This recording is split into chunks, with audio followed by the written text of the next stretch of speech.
जी, अस्सलाम वालेकुम ख़वातीन व हज़रात, मैं डॉक्टर अकील जावेद आपकी खिदमत में हाज़िर हूँ।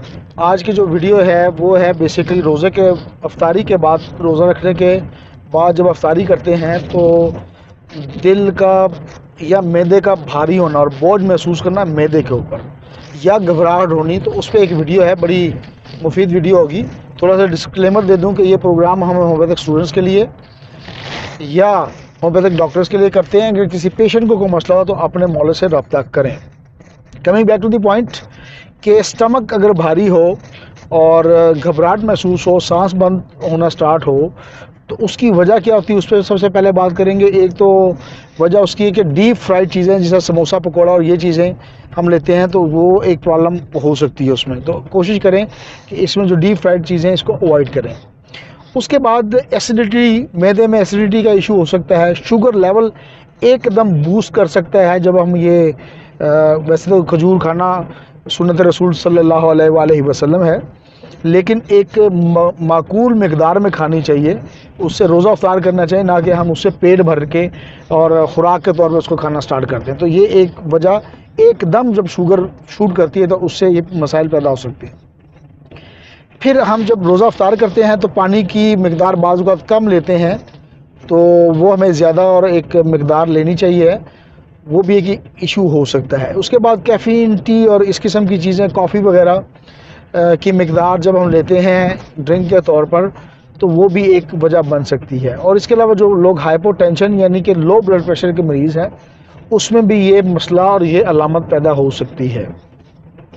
तो ये होगी जी वो रीज़न्स के स्टमक भारी क्यों होता है या दिल क्यों घबराता है। तो अब आता है डायग्नोसिस की तरफ। डायग्नोसिस जो है इसके बड़े सिंपल हैं। बीपी चेक करें सबसे पहले।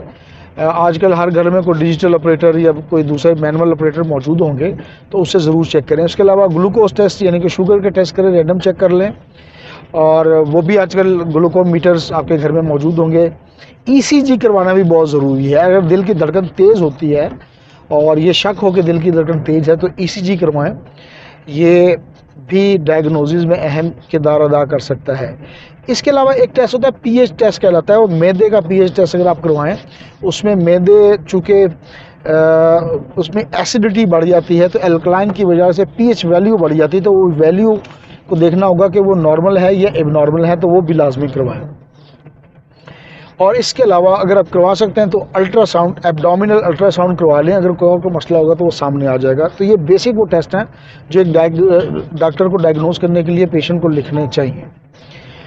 उसके बाद एहतियातें ज़ाहिर है, जो मैंने पहले कहा कि डीप फ्राइड चीज़ें आपने कम खानी है, खाना आहिस्ता आहिस्ता खाना है, फास्ट नहीं खाना, तेज़ी नहीं करनी, पीसीज और बिट्स में थोड़े थोड़े वक्फे में खाएँ, अफ्तारी करें, रोज़ा खोल लें, उसके बाद नमाज़ पढ़ें, उसके बाद थोड़ा थोड़ा खाना स्टार्ट करें। तो ये बेसिक एहतियातें आपने करनी। डीप फ्राइड चीज़ें नहीं लेनी।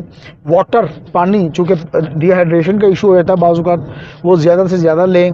खाना खाने के बाद फ़ौरन बाद लेटना नहीं है, थोड़ी सी वॉक करें, तो इंशाअल्लाह ताला इन चीज़ों से महफूज रहा जा सकता है।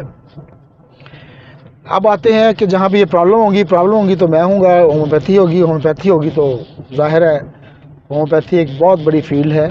इंशाअल्लाह ताला पेशेंट को अफाका भी होगा। सबसे बड़ी मेडिसिन नक्सवामिका 30 में यूज़ करवाएं। इसमें मसालेदार चीज़ें और इस किस्म की चीज़ें अगर पेशेंट लेता है और उससे प्रॉब्लम होती है, तो नक्सवामिका की एक डोज 5 से 7 कतरे ओरल ले लें या 8 से 12 कतरे थोड़े से पानी में ले लें। इंशाअल्लाह ताला उसी वक्त ये problem within seconds and minutes इंशाअल्लाह ताला अफाका होगा पेशेंट को।